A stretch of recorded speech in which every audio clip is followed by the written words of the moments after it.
আমি এখন মাননীয় অর্থমন্ত্রী আমির খসরু মাহমুদ চৌধুরীকে মূল্য সংযোজন কর ও সম্পূরক শুল্ক সংশোধন বিল 2026 উত্থাপনের অনুমতি প্রার্থনার জন্য আহ্বান জানাচ্ছি। ধন্যবাদ মাননীয় স্পিকার। আমি আমির খসরু মাহমুদ চৌধুরী অর্থমন্ত্রী মূল্য সংযোজন কর ও সম্পূরক শুল্ক আইন 2012 এর অধিকতর সংশোধনকল্পে আনিত একটি বিল মূল্য সংযোজন কর ও সম্পূরক শুল্ক সংশোধন বিল 2026 এই মহান সংসদে উত্থাপনের জন্য অনুমতি প্রার্থনা করছি। আপনাকে ধন্যবাদ মাননীয় স্পিকার। মাননীয় মন্ত্রী, আপনি বিলটি উত্থাপন করুন। ধন্যবাদ মাননীয় স্পিকার। আমি আমির খসরু মাহমুদ চৌধুরী অর্থমন্ত্রী মূল্য সংযোজন কর ও সম্পূরক শুল্ক আইন 2012 এর অধিকতর সংশোধনকল্পে আনিত একটি বিল মূল্য সংযোজন কর ও সম্পূরক শুল্ক সংশোধন বিল 2026 এই মহান সংসদে উত্থাপন করছি।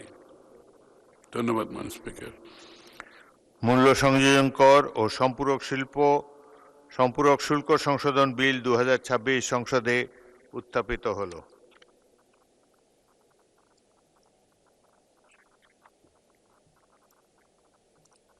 আমি এখন অর্থমন্ত্রী আমির খসরু মাহমুদ চৌধুরীকে সংসদে উত্থাপিত আকারে মূল্য সংযোজন কর ও সম্পূরক শুল্ক সংশোধন বিল 2026 অবিলম্বে বিবেচনার প্রস্তাব উত্থাপনের জন্য আহ্বান জানাচ্ছি। ধন্যবাদ মাননীয় স্পিকার।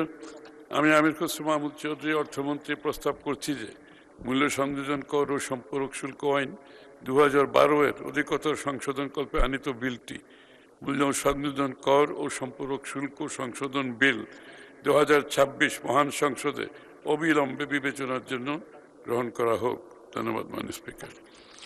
সংসদের সামনে প্রশ্ন হচ্ছে, সংসদে উত্থাপিত আকারে মূল্য সংযোজন কর ও সম্পূরক শুল্ক সংশোধন বিল 2026 অবিলম্বে বিবেচনার জন্য গ্রহণ করা হোক। যারা এই প্রস্তাবের পক্ষে আছেন তারা হাঁ বলুন, যারা এই প্রস্তাবের বিপক্ষে আছেন তারা না বলুন। আমার মনে হয় হাঁ জয়যুক্ত হয়েছে, হাঁ জয়যুক্ত হয়েছে, হাঁ জয়যুক্ত হয়েছে। অতএব সংসদে উত্থাপিত আকারে মূল্য সংযোজন কর ও সম্পূরক শুল্ক সংশোধন বিল 2026 অবিলম্বে বিবেচনার জন্য গৃহীত হল।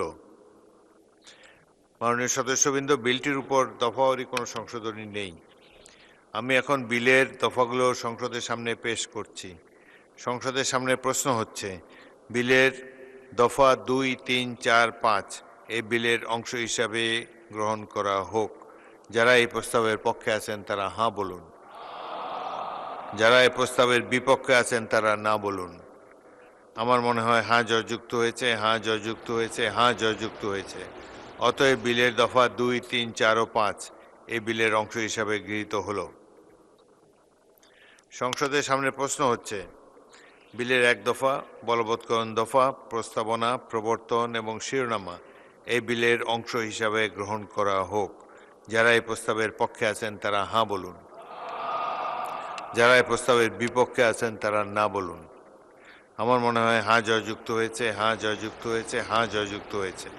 অতএব বিলের 1 দফা, বলবৎকরণ দফা, প্রস্তাবনা, প্রবর্তন এবং শিরোনামা এই বিলের অংশ হিসাবে গৃহীত হল। মাননীয় অর্থমন্ত্রী, আপনি এখন বিলটি পাশ করার প্রস্তাব উত্থাপন করতে পারেন। ধন্যবাদ মাননীয় স্পিকার। আমি আমির খসরু মাহমুদ চৌধুরী অর্থমন্ত্রী প্রস্তাব করছি যে মূল্য সংযোজন কর ও সম্পূরক শুল্ক আইন 2012 এর অধিকতর সংশোধনকল্পে আনিত বিলটি মূল্য সংযোজন কর ও সম্পূরক শুল্ক সংশোধন বিল 2026 মহান সংসদে উত্থাপিত আকারে পাশ করা হোক। আপনাকে ধন্যবাদ মাননীয় স্পিকার।